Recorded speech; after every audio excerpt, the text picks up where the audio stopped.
In this video, evidence will be presented that the murder of LaVoy Finicum was premeditated.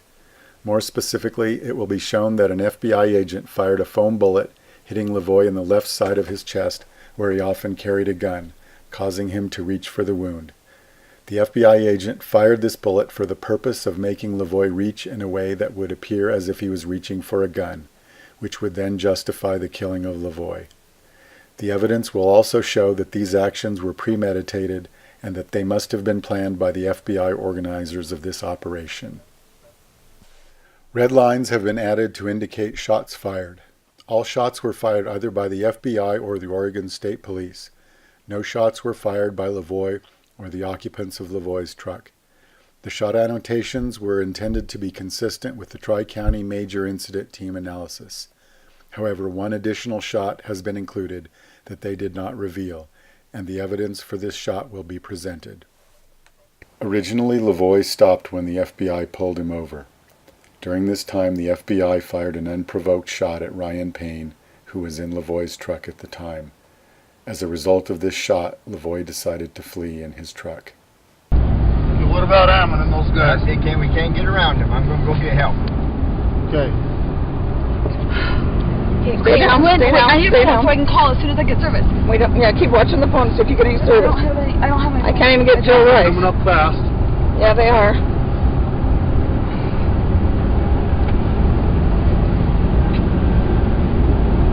Okay, I don't know about numbers. Well, I got numbers, but I can't call because we have no service. Okay. No, mobile network not available. Do you have numbers for people here in town? As LaVoy comes around a blind curve, he sees the roadblock and begins braking. It is important to note that the roadblock is set up around a blind curve with a speed limit of 65 miles per hour, and that there is a significant downhill slope on this curve, and there is a 3-foot snowbank blocking the vision of the road ahead. All of these factors make the roadblock difficult to recognize and make it difficult to stop in time. It is very unusual to find conditions such as these to make a maximally deadly roadblock. Had the FBI moved the roadblock further down the road, it would have been easier to spot and easier to stop and much safer. The placement of the roadblock is designed to create a situation where LaVoy crashes into the roadblock, which can justify the killing of LaVoy. As LaVoy approaches the roadblock, notice that 3 shots are fired at his truck. There is no possible way that these 3 shots could stop the truck or make the situation safer for anyone, since at this time LaVoy is attempting to slow down as seen by his brake lights. These shots are fired to prevent LaVoy from being able to stop and to provoke a violent confrontation in order to justify killing LaVoy. Yeah, but... Hang on! Okay, they're shooting. Hang on! Okay, we're here. Go ahead and shoot me! Immediately as LaVoy exits the truck with his hands up, he is fired upon twice. His hands remain up. These shots were an attempt to provoke LaVoy to some action that might justify killing him. At this point, LaVoy has been fired upon 6 times. Every shot fits with a pattern of trying to provoke a situation that will justify killing LaVoy. Although the previous 6 shots and the dangerous placement of the barricade indicate premeditated murder by themselves, the events in the next few seconds are the focus of this video, and these are the most important events to show that the murder of LaVoy was premeditated. First, look at the actions of LaVoy as he leaves the truck. Notice that LaVoy is walking with a steady gait away from the truck. LaVoy keeps his hands up consistently even when 2 shots are fired, narrowly missing LaVoy. LaVoy is moving away from his truck because he knows he will be killed, and he is trying to draw fire away from the other people in the truck. He is walking to the most exposed position. If he intended to fight, he would not do this. Instead, he would have pulled his weapon earlier and used the truck as cover. I have stopped the video at the time of the foam bullet shot. Now watch the change in motion of LaVoy after the foam bullet shot. He looks confused, he limps, he lurches forward, he is spinning around and not walking straight, and his arms come down and go up several times. The character of LaVoy's motion has changed dramatically at this point. Something must have happened to explain this. Now we will examine the actions of this FBI agent who is kneeling in the snow with his gun aimed at LaVoy. For now I will assume that this FBI agent has not taken a shot and show that this leads to absurd conclusions. This FBI agent is not sighting his gun with the physical sight. He is kneeling and shooting from the hip. Although this makes it much harder to see that he is aiming his gun at LaVoy, this can be verified. This is very unusual since he has had time to prepare. This FBI agent uses cover in an unusual way. This FBI agent has positioned himself so that the black truck is between himself and the video camera. This FBI agent has not used the truck to protect himself from LaVoy. As soon as this FBI agent sees LaVoy reaching, this FBI agent turns away quickly. This is the opposite of what he should do in this situation. Would you turn your back on a man who has already been shot at 6 times and might be reaching for a gun? This FBI agent didn't think that LaVoy was reaching for a gun, and he bet his life on it. LaVoy has not been disarmed or secured, and this FBI agent turns away at the crucial moment, putting his fellow officers in danger. This FBI agent was waiting for LaVoy to come into view. Within 1 second of LaVoy coming into his view, he turns and walks away. This makes no sense. LaVoy is now visible.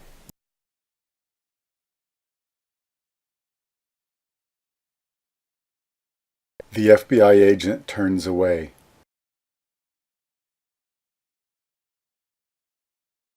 Here is the same segment at normal speed. LaVoy is now visible. The FBI agent turns away. As this FBI agent turns away, he is crouching, apparently hiding from something, but he is not hiding from LaVoy. His back is fully exposed to LaVoy, and this FBI agent does not seek cover from LaVoy, although cover is easily available behind any of the trucks.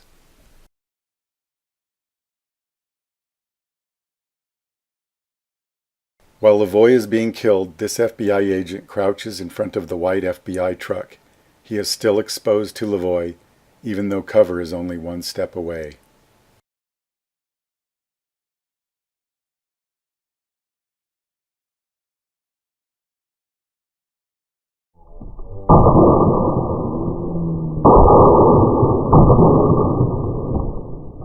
Immediately after LaVoy is killed, this FBI agent gets up and aims his gun at LaVoy's truck. Now this FBI agent uses a normal shooting posture.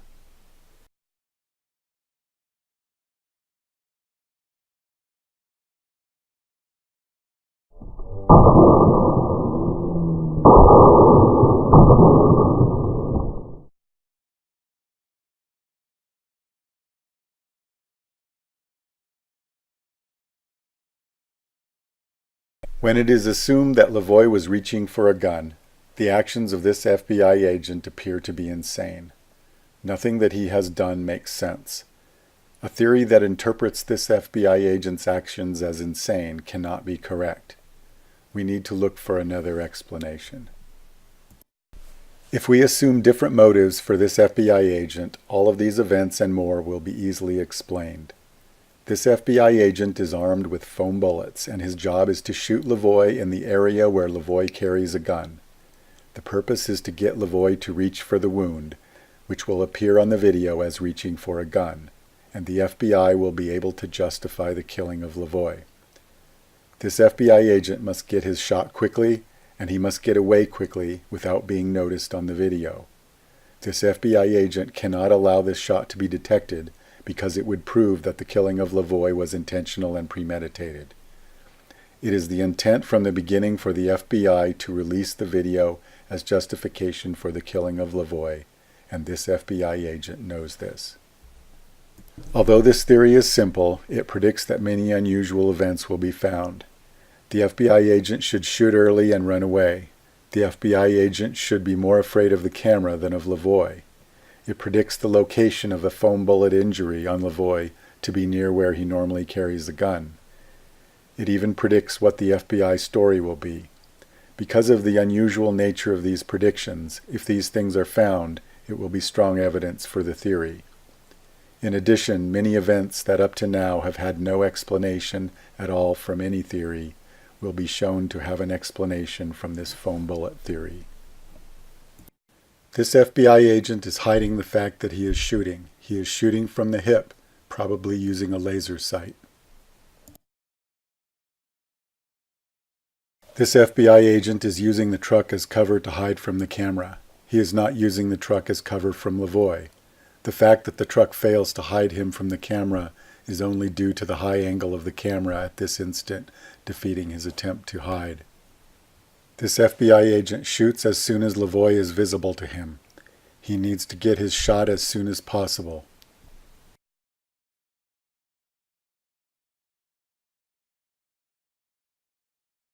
LaVoy becomes visible now.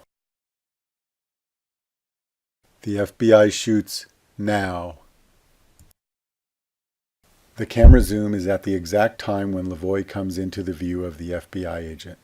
Did the camera operator know the plan and coordinate the timing of the zoom? Zooming at this exact time makes the foam bullet shot out of focus, but it enhances the vision of LaVoy reaching. If this is a coincidence, then it is a precisely timed and well-planned coincidence. LaVoy becomes visible now. The FBI shoots now. Here is the same segment at normal speed.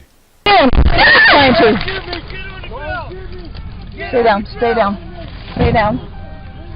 There is a moment of motionlessness followed by a rapid relaxation of his body, indicating that this FBI agent has just taken a shot. Stay down, stay down, stay down, stay down, stay down, stay down. LaVoy reaches for the area where he has been shot. Stay down, stay down. LaVoy reaches with both hands equally as if reaching for a wound, not with one hand as if reaching for a gun. Stay down, stay down, stay down. LaVoy reaches down and then immediately puts his hands back up, consistent with fighting the involuntary response to reach for the wound, but not consistent with reaching for a gun. After the shot, LaVoy suddenly develops a very distinct limp, as if his left leg, or possibly the left side of his body, is injured.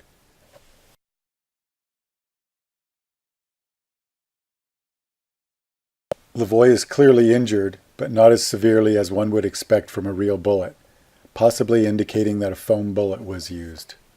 Each time that LaVoy tries to lift and move his left leg, he also reaches down. This indicates that the wound may be in his torso rather than his leg, and also that each reach is due to the wound from the initial foam bullet.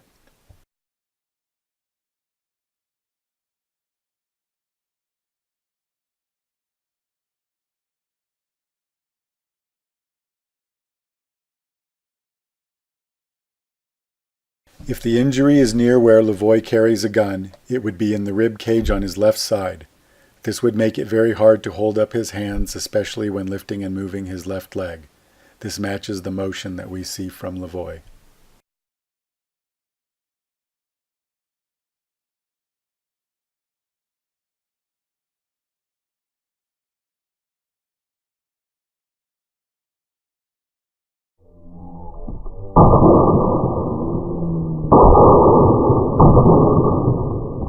The FBI knows that it is very unlikely that anything would be found in the autopsy to reveal this wound.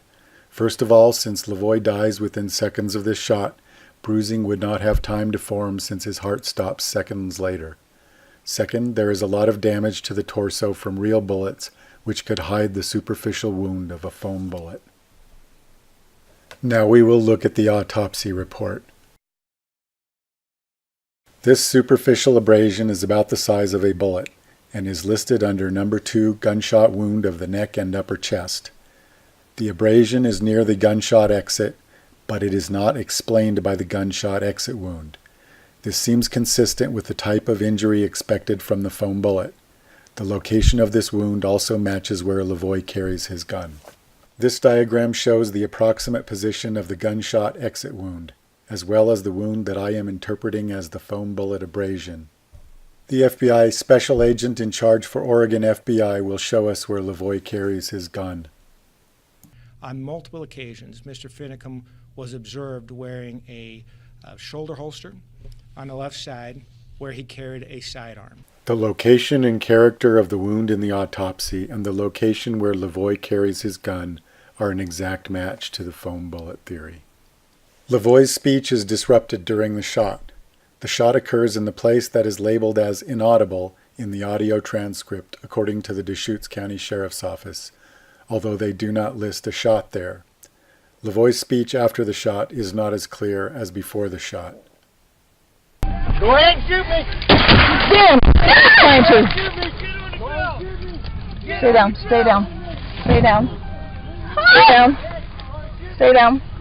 Shoot me. You have to shoot me. Damn it. Are they shooting him? Did I shoot him? You asshole. The shot can be clearly heard on the video. The sound is muffled because of its position behind the truck.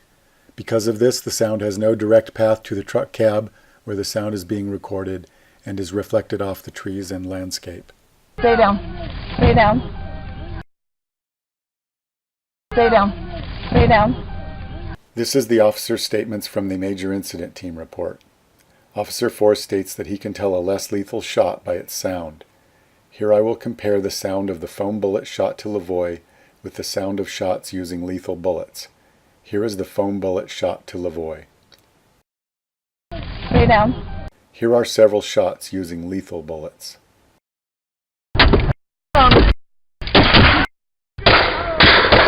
Now we will compare the sound of the foam bullet shot to LaVoy with other less lethal shots. The less lethal shots also have the sound of the bullet hitting the truck. Try to recognize the underlying sound of the shot. Here is the foam bullet shot to LaVoy. Stay down. Here are the less lethal shots. Shit.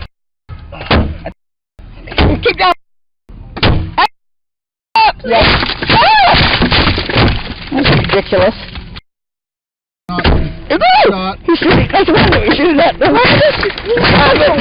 The sound of the shot to LaVoy is more consistent with the sound of less lethal shots. We now have confirmed that the foam bullet shot is heard on the video and that the sound is consistent with the less lethal shot.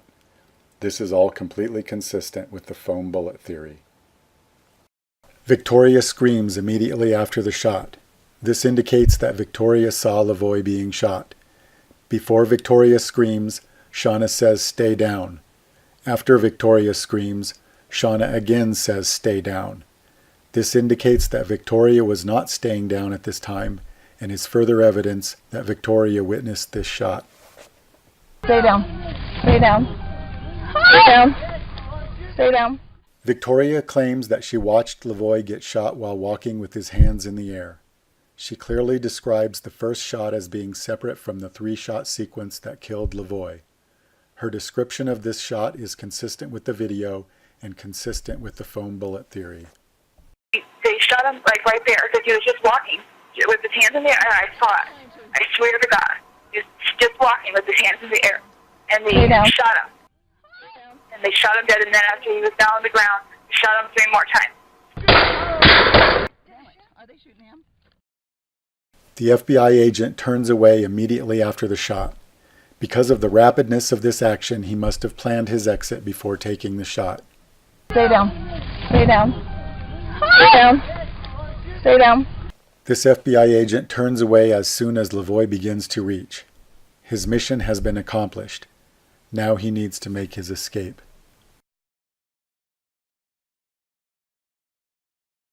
The FBI agent turning away at this time is an extreme action that is consistent with the foam bullet theory, but strongly contradicts the theory of LaVoy reaching for a gun. The FBI agent is not leaving his post, since his job was not to disarm and secure LaVoy, but to get LaVoy to reach for his wound. His job is now to get away so that his shot will not be discovered. The FBI agent's gun hand remains pointed at LaVoy even as he is beginning to turn. This indicates that a shot has just been taken. His gun hand remains tensed longer because it must absorb the gun recoil. Had he not just taken a shot, his gun hand would have moved with his body as he turned. This FBI agent is trying to hide, but not from LaVoy. He is trying to avoid being noticed on the video. While LaVoy is being killed, he crouches low in front of the truck, making himself nearly invisible to the camera.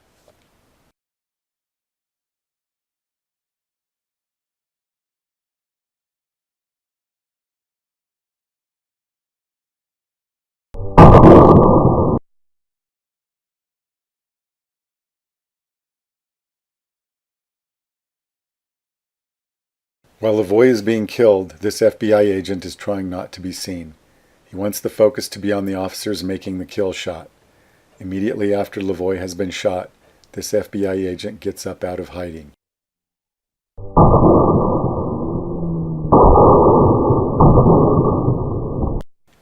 This FBI agent now aims his gun in the normal way and is no longer hiding his shot. He acts as if he never had interaction with LaVoy.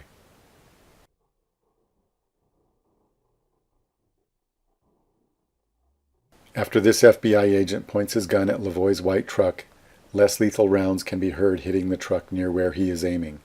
According to the major incident team, only less lethal rounds were fired at LaVoy's truck at this time.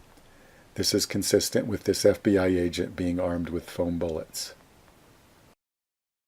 Damn it. Are they shooting him? Did they shoot him? You assholes. Oh my God! Okay. In the following video clip, Sheriff Nelson will present the findings of the major incident team. I have also inserted my own comments. When you see this footage in real time, you will see that Mr. Finicum rapidly gets out of his truck. There was no mention of the 2 shots that were fired at LaVoy as he got out of the truck. He is commanded to get on the ground. He does not comply with commands and get on the ground, and continues moving away from his truck.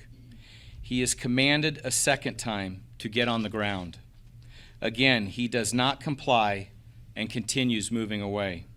The video has been stopped just a few frames before LaVoy is shot with a foam bullet.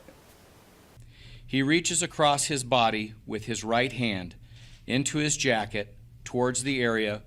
This is not even an accurate description of the events in the video. LaVoy is clearly reaching with both hands. Saying that he is reaching across his body with his right hand is misleading. Where his gun was found. The Oregon State Police do not shoot. He lifts his hands. He looks down at his jacket and again reaches across his body with his right hand into his jacket towards the area where his gun was found. If LaVoy was reaching for a gun, he should have a gun in his hand after the first reach. There is no reason for him to fail at this task. There is no reason to look down, no reason to reach more than once, and no reason to put his hands up between reaches. These events are not consistent with reaching for a gun. The Oregon State Police do not shoot. It is important to note that our investigation has determined that at this point, Mr. Finicum has not been shot with any lethal rounds or less lethal rounds. If LaVoy has not been shot with any lethal or less lethal rounds, then there is nothing to prevent LaVoy from successfully grabbing his gun. If the major incident team claims that LaVoy was actually reaching for a gun, they need to explain what prevented him from doing it successfully after 3 tries. They have presented a case for why the officers may have mistakenly thought LaVoy was reaching for a gun, but when they try to claim that LaVoy actually was reaching for a gun, their reasoning fails. In order to maintain the theory of LaVoy reaching for a gun, they have had to ignore most of the evidence or pretend that it is not relevant and focus only on the evidence that was engineered, primarily LaVoy reaching down. They must also gloss over the details of the reaching event, because when you look at them too closely, they are not consistent with LaVoy reaching for a gun. This is a summary of the evidence that was presented. 3 theories are compared. First, the theory that LaVoy reached for a gun. Second, the foam bullet theory, but assuming that it was not premeditated and that the FBI agent made the decision to fire as the situation developed. Third, the foam bullet theory that has been presented in which the murder of LaVoy was premeditated. A plus sign is placed in the table if the evidence is explained by the theory. A minus sign is placed in the table if the evidence contradicts the theory. If a spot in the table is blank, this means that the evidence is not explained by the theory. To score each theory, 1 is added for each plus sign and 1 is subtracted for each minus sign. The total score for each theory is shown here. The theory that LaVoy reached for a gun has a negative score. This is because more evidence contradicts it than supports it. The foam bullet theory explains all of the evidence. If we remove the premeditated part of the foam bullet theory, the theory falls apart and explains less than half of the evidence. This shows that to explain all of the evidence, the murder of LaVoy must have been premeditated. It is clear that this analysis strongly supports the foam bullet theory and strongly supports the conclusion that these actions were premeditated. Because the actions of the FBI agent are radically inconsistent with normal behavior and normal procedures, there is no way to avoid the conclusion that these actions were premeditated. Although the actions of only one FBI agent have been analyzed, the theory requires that he was not acting alone. The planners of this operation are implicated even more because of the numerous coordinated actions necessary to create this situation. The evidence is clear and the conclusion is certain. The murder of LaVoy Finicum by the FBI was premeditated.